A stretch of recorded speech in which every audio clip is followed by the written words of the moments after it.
నమస్తే, welcome to our channel. నేను పద్మిని. ప్రస్తుతంతో పాటు ప్రముఖ పంచాంగకర్త, వాస్తు జ్యోతిష పండితులు, హస్త సాముద్రిక నిపుణులు మేడికొండూరు విశ్వనాథ్ ప్రసాద్ గారు ఉన్నారు. మాట్లాడదాం. నమస్కారం సార్. ఓం మాతాపితృ గురుభ్యం నమః.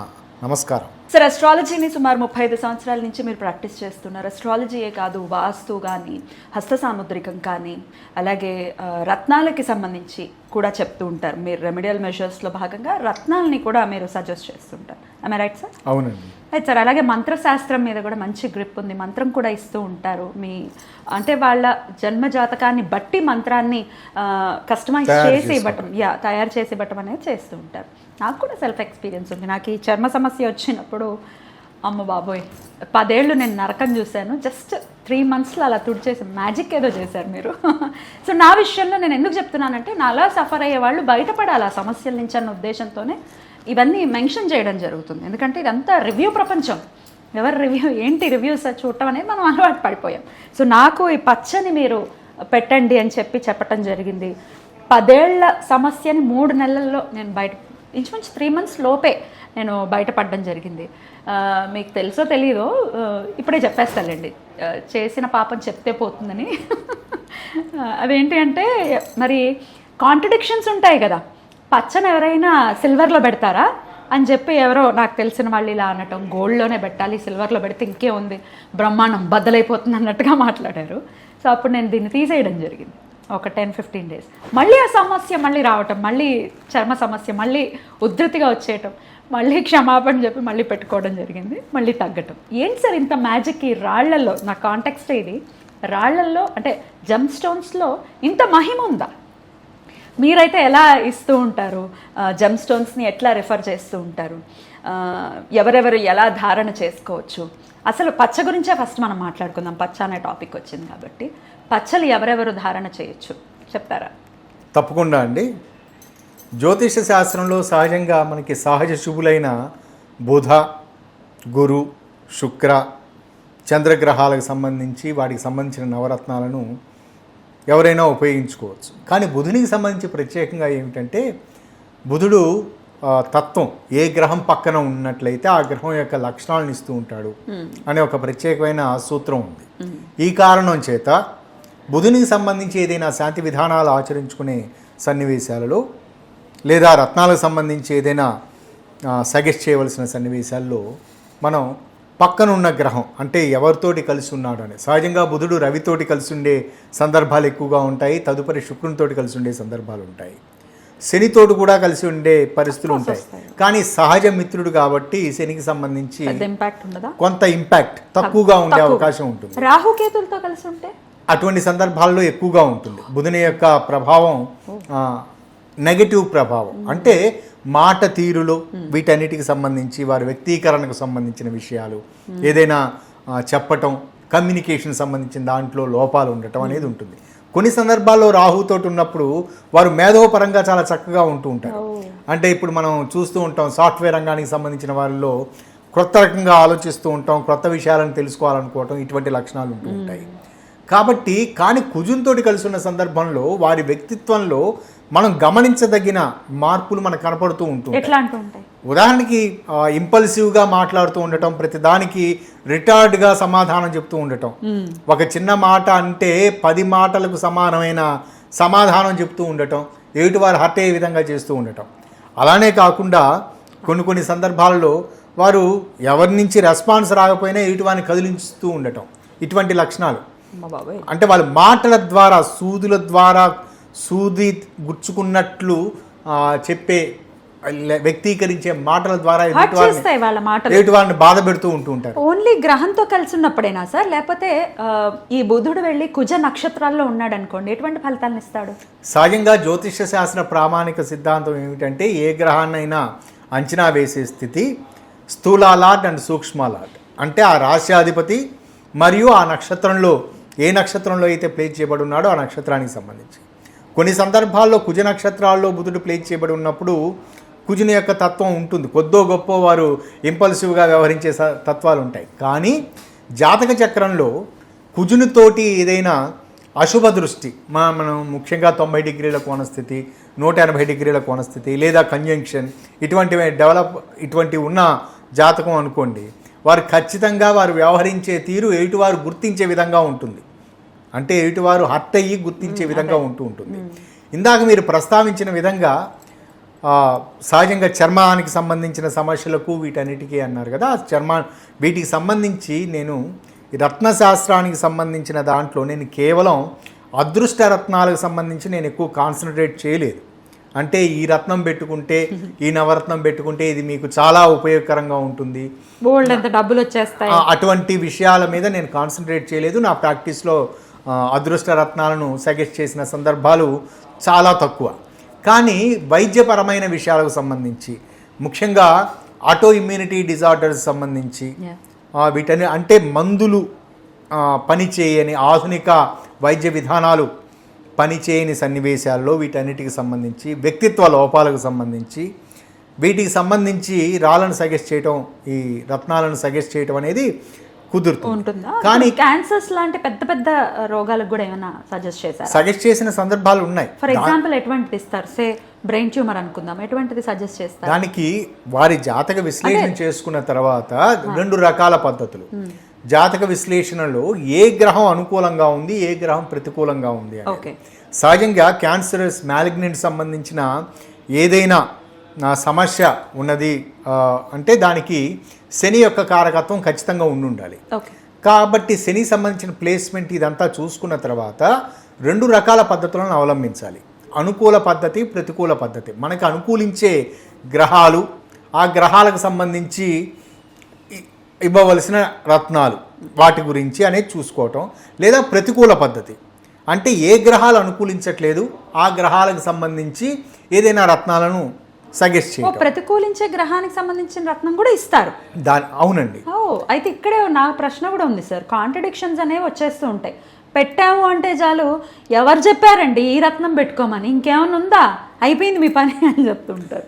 సో అట్లా ఎందుకు ఏకాభిప్రాయం ఎందుకు లేదు? పండిత్ స్కూల్ ఆఫ్ లెర్నింగ్ బట్టి ఉంటుంది. వారు గురువులు చెప్పినది, వారికి ఉన్న అనుభవాలను బట్టి అది ఉంటుంది. ఇక్కడ నేను చెప్పదలుచుకున్న విషయం ఏమిటంటే, ఈ 2 రకాల పద్ధతులు, అనుకూల పద్ధతి, ప్రతికూల పద్ధతికి సహజంగా నేను చెప్పదలుచుకున్న ఒక ఎగ్జాంపుల్ ఏమిటంటే, మనకు ఒక పని, ఒక ప్రభుత్వానికి సంబంధించిన ఒక పని జరగాలనుకుందాం. ఆ పని చేసేవారు 2 వ్యక్తులు.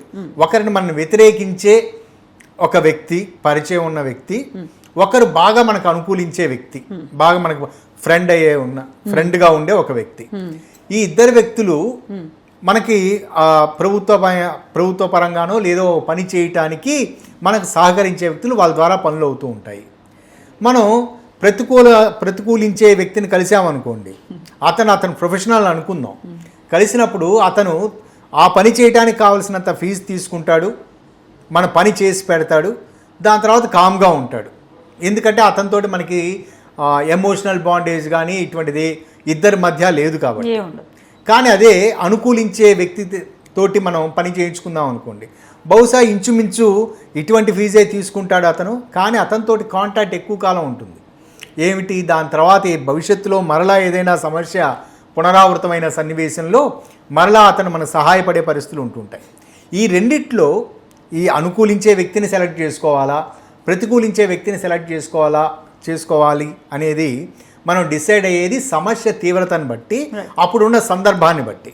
ఇక్కడ కూడా ఈ రత్నాలకు సంబంధించి చూసుకుంటున్నప్పుడు చాలామంది జ్యోతిష్కులు, ఎక్కువ మంది వారు వివరించేది ఏమిటంటే, వారు ఉన్న నక్షత్రాన్ని బట్టి, వింశోత్తరి నాథుడిని బట్టి ఆ నక్షత్రానికి సంబంధించిన రత్నాన్ని పెట్టమని చెప్పటం, అది ఎక్కువ మంది ధరించడం పరిపాటిగా వస్తున్నది. రెండవది దశానాథుడు, వింశోత్తరి దశలకు సంబంధించిన ఆ నాథునికి సంబంధించి రత్నం పెట్టుకోవటం అనేది. కానీ అది సహజసిద్ధంగా చాలా వ్యాపితంగా ఉన్న విషయం.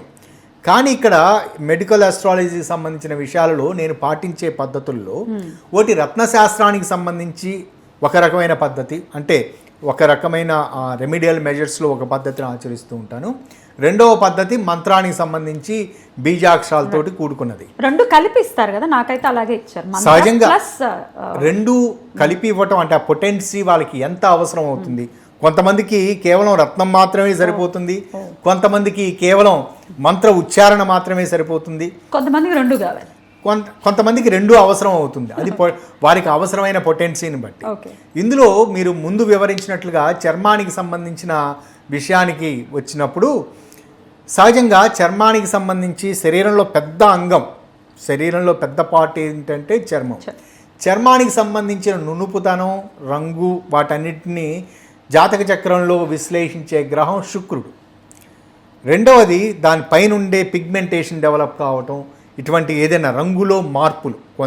కొంతమంది అంటే సహజంగా అందరికీ చర్మం 3 పొరలు ఒకే రకంగా ఉంటూ ఉంటాయి, కానీ రంగులో మార్పులు ఏమిటంటే వారు హెరిడిటరీ, ఎన్విరాన్మెంట్, క్యారెక్టర్ వీటి మీద అది ఆధారపడి ఉంటుంది. తెలుపు, నలుపు, చామంచాయ ఇటువంటి ఇదంతా వారు పెరిగిన వాతావరణం, వారి హెరిడిటరీ మీద ఆధారపడి ఉంటుంది. గ్రహాలకి ఏం సంబంధం లేదు. కానీ గ్రహాలకు సంబంధించిన విషయం ఏమిటంటే శని యొక్క ఇన్వాల్వ్మెంట్ ఎక్కువగా ఉన్న సందర్భంలో, సపోజ్ ఆఫ్రికాలో బాగా నల్ల జాతీయులు, బాగా నల్లగా ఉన్న వ్యక్తులకు పుట్టే పిల్లలు అనుకుందాం, వారు ఖచ్చితంగా ఉంటారు, కానీ నునుపుతనం బయట కనపడుతూ ఉంటుంది, మృదువుగా ఉంటారు. వారి నల్లగా ఉన్నప్పటికీ చర్మం చాలా ప్రకాశవంతంగా ఉంటుంటుంది. దాని కారణం ఏమిటంటే శుక్రుని యొక్క కారకత్వం. మనం అలా కాకుండా బాగా తెల్లగా ఉండే ప్రాంతాల్లో కూడా ఉండవు సార్, తెల్లగా ఉంటారు కానీ మైదా పిండి లాగా ఉంటుంది ఫేస్. అటువంటి లక్షణాలు దాంట్లో మనం ఎక్కువగా అమెరికన్ ఆ ప్రాంతంలో చూస్తూ ఉన్నప్పుడు వాళ్ళు చాలా వైట్ గా ఉంటూ ఉంటారు, కానీ అక్కడ పింకిష్ కలర్ ఇవన్నీ వస్తూ ఉంటాయి. అదంతా అక్కడున్న వాతావరణం వారి హెరిడిటరీ సంబంధించి. కానీ జ్యోతిష్యంలో దాని విశ్లేషణ ఏమిటంటే ఒకటి కంప్లీట్ శని యొక్క ఆబ్సెన్స్, శనికి సంబంధించి ఎటువంటి ఇబ్బంది కానీ లేదా పాజిటివ్ కానీ లేని సన్నివేశాలలో వారికి పూర్తి తెల్లగా ఉండే పరిస్థితి, నునుపుతనం చాలా ఎక్కువగా ఉంటుంది, కానీ ఇటు వారిని ఆకట్టుకోలేని పరిస్థితి ఉంటుంది. కొన్ని సందర్భాల్లో శని ఇన్వాల్వ్మెంట్ ఎక్కువగా ఉందనుకోండి, వారికి నునుపుతనం చాలా చక్కగా ఉంటుంది, రంగు మారే అవకాశం. అందుకనే మనకి కొంతమంది చాలా బ్లాక్ బ్యూటీలు అంటుంటారు, వాళ్ళు నల్లగా ఉంటుంటారు, కానీ ముఖం చాలా గోల్డ్ అంతా కళగా ఉంటుంది, ముఖం చాలా కళగా ఉంటుంది, చర్మానికి సంబంధించి ఎటువంటి ఇది ఉండదు. కానీ వాటికి రక్త ప్రసరణ చేసే, చర్మానికి రక్త ప్రసరణ అందించే వాటికి సంబంధించి కుజుని యొక్క ఇన్వాల్వ్మెంట్ ఉంటుంది.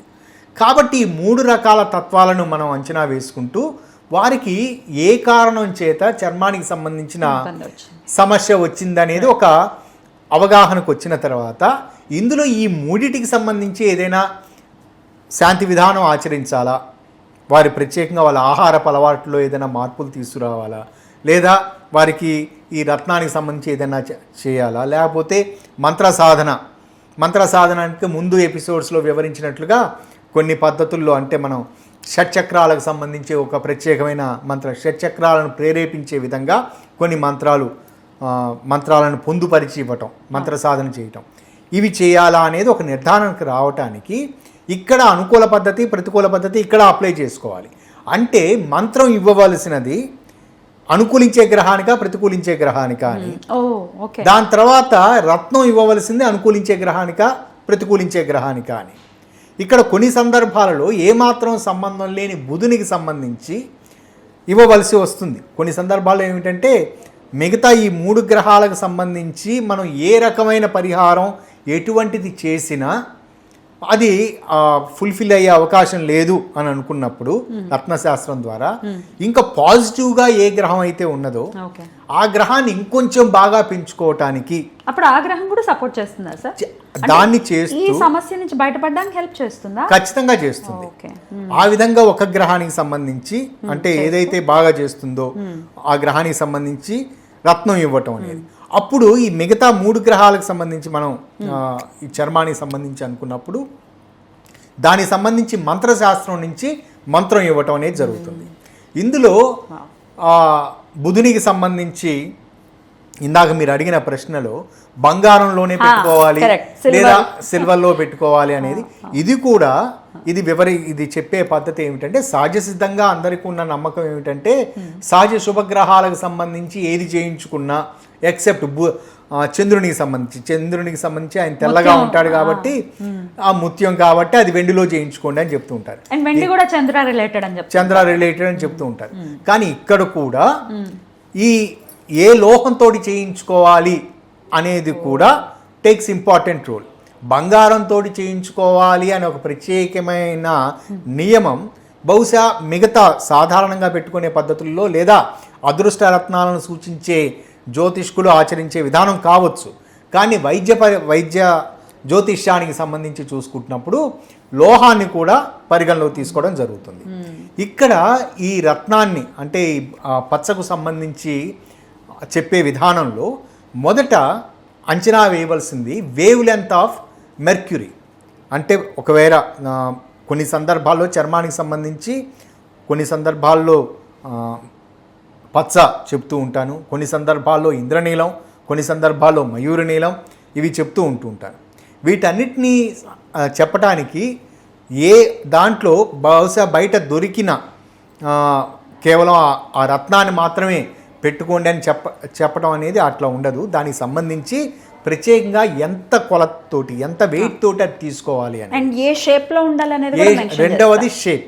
మనకి మా యంత్రాలు, మంత్రశాస్త్రం వీటన్నిటి గురించి చూసుకుంటున్నప్పుడు ఎక్కువగా మనకు కనిపించేది బిందు, త్రికోణాలు, వృత్తాలు, చతురస్రాలు.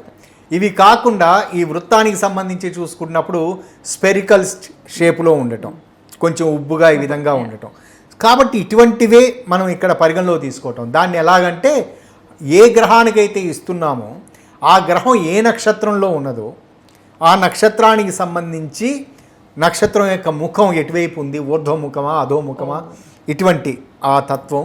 రెండోది నక్షత్రం యొక్క షేప్ ఏ విధంగా ఉంటుంది, వీటిని అంచనా వేసుకుంటూ చూసుకోవటం. ఇందులో ఇలా మీరు కింద పెట్టించారు, కింద కుండేలా పెట్టండి అని అన్నారు, మెన్షన్ చేశారు, నాకు గుర్తుంది. ఓకే, ఆ విధంగా ప్రత్యేకమైన షేప్ని. రెండవది ఆ రత్నం యొక్క వెయిట్, ఎంత వెయిట్ ఉండాలి అనే దాని గురించి అప్పుడు మనం సజెస్ట్ చేసే సమయంలో ముఖ్యంగా బుధుని గురించి ఇప్పుడు ఎగ్జాంపుల్ తీసుకున్నాం. వారి శరీర బరువుని తీసుకొని ఆ సమయాన్ని మనం ఇచ్చే సమయానికి 0.631 తోటి మల్టిప్లై చేసి 13 తోటి భాగిస్తున్నప్పుడు దగ్గరగా ఎంత వాల్యూ వస్తుందో దాని దగ్గరగా ఉండే క్యారెట్లను తీసుకోవటం అనేది చెప్పడం అనేది జరుగుతుంది. అది అంచనా వేయటానికి, అది ఇంకో కలర్ షేప్ని అంచనా వేయటానికి wave length of the planet. సహజంగా మనం జాతక విశ్లేషణ చేసుకుంటూ ఉన్నప్పుడు ఒకవేళ బుధునికి సంబంధించి అనుకుందాం, బుధుడు ఏ రాశిలో ప్లేస్ చేయబడి ఉన్నాడు, మిగతా గ్రహాలతోటి ఎటువంటి కోణస్థితి ఉంది, మనకు అష్టవర్గు ద్వారా ఏ రాశిలో ఉన్నప్పుడు బుధుని యొక్క లక్షణాలు, అంటే బుధునికి సంబంధించి ఎన్ని పాయింట్లు వచ్చాయని ఏ విధంగా చూసుకుంటూ ఉంటామో అదే లక్షణాన్ని ఇక్కడ అప్లై చేస్తూ ఉండటం. Latitude of the planet and right ascension of the planet, అంటే ఉత్తర ఆరోహణ క్రమాన్ని, లాటిట్యూడ్, ఈ రెండింటినీ పరిగణలో తీసుకున్నప్పుడు వేవ్ లెంత్ తెలుస్తుంది. కాబట్టి వీటి ఆధారంగా వాటికి సంబంధించి ఒక రత్నానికి సంబంధించి ఎంత వెయిట్ ఉండాలి, ఏ షేప్లో ఉండాలి, ఏ లోహంలో పెట్టుకోవాలి, ఏ వేలికి పెట్టుకోవాలి, ఇటువంటిది ఒక నిర్ధారణకు వచ్చి దానికి ట్రయల్ అండ్ ఎర్రర్గా ముందు మనం ఇస్తున్న, ఇప్పుడు పచ్చలో కూడా 2-3 రకాల పచ్చలు ఉంటాయి. ఒకటి థిక్ బాగా పచ్చగా ఉండే పచ్చ, చిలక పచ్చ రంగు, లేకపోతే మరొక రకంగా ఇంకా లైట్గా ఉండే పచ్చలు ఉంటాయి. కాబట్టి అందులో నిర్ధారణకు వచ్చిన తర్వాత మొదట ట్రయల్ అండ్ ఎర్రర్గా దానికి సంబంధించిన దారాన్ని, అటువంటి ఇంచుమించు అదే కలర్లో ఉండే దారాన్ని మీరు కట్టుకోండి, ఎడమ చేతికి కట్టుకొని మొట్టమొదటి టెస్ట్ మోడ్ ఉండాలి కదా. ఆ తర్వాత రత్నాన్ని కొనిపిస్తారు, ఊరికే ముందే కొనేయడం కాదు. ముందు ఆ కలర్ దారాన్ని మీరు మీ పెద్దవారి చేత ఎవరి చేతనైనా కట్టించుకొని మీరు ట్రై చేయండి. ట్రై చేసిన తర్వాత అప్పుడు వారికి అడ్వర్స్ ఏదన్నా నెగిటివ్ రియాక్షన్స్ వస్తూ ఉన్నాయనుకోండి, అప్పుడు కలర్ వేరియేషన్స్, దాంట్లో ఆ పచ్చదనం కొంచెం పెరగటమో తరగటమో ఈ విధంగా మార్పులు చేసుకున్న తర్వాత అప్పుడు రత్నాన్ని ఇవ్వటం అనేది జరుగుతుంది. ఆ విధంగా ఇచ్చిన సందర్భాలలో నా అనుభవంలో దాదాపు 100% రిజల్ట్స్, పాజిటివ్ రిజల్ట్స్ వచ్చాయి. ప్యూరిటీ అనేది మీరు బ్యాక్గ్రౌండ్ ఇంత వర్క్ ఉంది, ఏదో మీదే నక్షత్రం పెట్టేయండి కాదు, అది సో మెనీ క్యాలిక్యులేషన్స్. అది డిపెండ్స్ అపాన్ వాళ్ళ స్కూల్ ఆఫ్ లెర్నింగ్ లో వాళ్ళకి బాగా అందులో ప్రొఫిషియన్సీ బాగా ఉన్నది అనుకోండి. ఎవరు మీ గురువు గారు రత్నశాస్త్రం నేర్పించింది? నటరాజ్ శర్మ గారి ద్వారా నేను తంత్ర మంత్ర నేర్చుకుంటున్న సన్నివేశంలో ఇటువంటివి నేర్చుకున్నాను. ఇటువంటివి కూడా నేను కన్ఫైన్ టు ఓన్లీ మెడికల్ అస్ట్రాలజీకి సంబంధించి, అనారోగ్య సమస్యలకు సంబంధించి మాత్రమే ఇది. ఇందులో ఏమిటంటే ఒకరికిచ్చిన షేప్ కానీ ఒకరికి ఇచ్చిన అదే వెయిట్ కానీ ఇందాక మీకు వివరించినట్లుగా అది మరొకరికి మ్యాచ్ అయ్యే అవకాశం లేదు జాతకాలు వేరు ఉంటాయిగా కదా. రెండవది, ఇప్పుడు డయాబెటీస్ సంబంధించిన ఒక సమస్య ఉందనుకోండి, అది ఒకరికి సంబంధించి డయాబెటీస్ సంబంధించి ఒక రత్నాన్ని వాళ్ళకి సజెస్ట్ చేసిన తర్వాత వారి కంట్రోల్లో ఉండే అవకాశాలు ఉంటాయి. కానీ అదే దాన్ని మరొకరికి అప్లై చేయటానికి అనుకున్నప్పుడు అదే వారి జాతకానికి సంబంధించిన షేప్ తోటి ఉండే రత్నం దొరికే అవకాశం ఉండదు.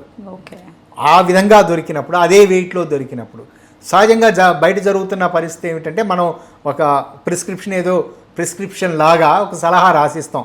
ఒక బొమ్మ గీసి ఈ రంగులో ఉండాలి, లేదా ఈ వెయిట్లో ఈ ఆకారంలో ఉండాలి, ఈ విధంగా పెట్టాలని రాసిస్తాం. కానీ అక్కడ ప్రాక్టికల్గా అక్కడ కొనటానికి వెళ్ళినప్పుడు కాదు, వాళ్ళు కన్విన్స్ చేయడానికి ప్రయత్నం చేస్తారు. ఇది వద్దు, ఇది తీసుకో, దీనికంటే ఇది పవర్ఫుల్ అండి, ఇది చాలా బాగుంటుంది, వాళ్ళు ఏదో కన్విన్స్ చేస్తూ ఉంటారు. అటువంటి సన్నివేశాలలో మనం అనుకున్న డిజైర్డ్ రిజల్ట్ రావు.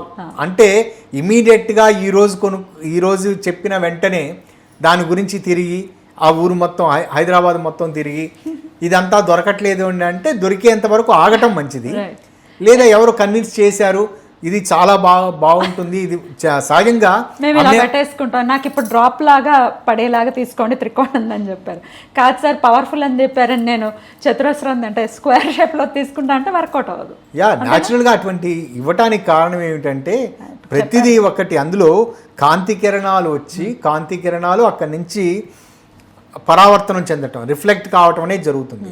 రిఫ్లెక్ట్ అయ్యే విధానం ఏ విధంగా ఉండాలి అనేది ఒక అంచనాకు వచ్చిన తర్వాత ఏ విధంగా అది ఊర్ధ్వముఖంగా ఉండాలా, అధోముఖంగా ఉండాలా, మొత్తం అంటే అప్వర్డ్ డైరెక్షన్లో రిఫ్లెక్ట్ కావాలా, డౌన్వర్డ్ డైరెక్షన్లో రిఫ్లెక్ట్ కావాలా, విస్తృతంగా రిఫ్లెక్ట్ కావాలా అనేది ఒక అవగాహన రావాలి.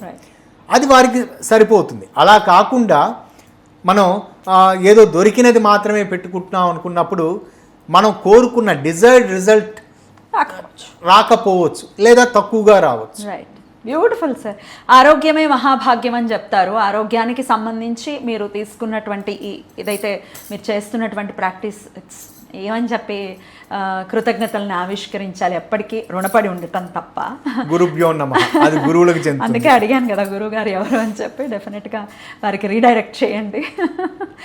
అయితే ఆయన దీని గురించి చెప్తున్నారు కానీ ఆయన ఎప్పుడు రాళ్ళు అమ్మటం ఇటువంటివి ఏమి ఉండవు, మీరు ఎక్కడ కావాలంటే అక్కడ కొనుక్కోండి అని చెప్తారు. సో నాకు మరి ఏ జన్మలో పుణ్యమో కాపాడింది మిమ్మల్ని, మీరు దొరకటం అనేది నా అదృష్టం, మీరు నాకు దేవుడు. Thank you. గురుభ్యో నమః. మీరు చెప్పే నిజంగా ఐ రియలీ మీన్ ఇట్. ఎందుకంటే 10 ఏళ్ళు ఎంత నరకం చూశానో, ఎవరికి చెప్పినా అర్థం కాదు, దాని నుంచి ఎలా అయినా బయటపడతామని భగవంతుడిని నమ్మి ఉన్నాను. సో అట్లా ఈ సందర్భంగా మా బాబాయ్కి కూడా థ్యాంక్స్ చెప్పాలేమో, మా చెల్లెలకు కూడా థ్యాంక్స్ చెప్పాలేమో మిమ్మల్ని పరిచయం చేసినందుకు. ఎనీవేస్ చాలా చాలా అద్భుతంగా వివరించారు. ఇంకొకటి ఏంటంటే ఈ కనకపుష్యరాగము అలాగే ముత్యము ఈ రెండిటికి సంబంధించి ఈ రెండు గజకేసరి యోగాన్ని ఇచ్చేస్తాయా అన్న టాపిక్ మీద మీతో మాట్లాడాలి అనుకుంటున్నాను. సో అది నెక్స్ట్ వీడియోలో మాట్లాడదాం. తప్పకుండా దాని గురించి కూడా మాట్లాడుకుందాం. Sure sir, thank you. మీరు ఇప్పటిదాకా చెప్పిన పొగడ్తలు లేదా ధన్యవాదాలు, నిజాలు, పచ్చి నిజాలు. ఓకే అండి, మీరు చెప్పే కృతజ్ఞతాపూర్వక పొగడ్తలు కావచ్చు, ఇవన్నీ మా గురుదేవులకి చెందాలని, ప్రాథమిక అవగాహన కలిగించిన శ్రీరామ్మూర్తి గారికి, నటరాజ్ శర్మ గారికి చెందాలని కోరుకుంటున్నాను. చెందుతాయి. నమస్కారం. Thank you sir. నమస్తే.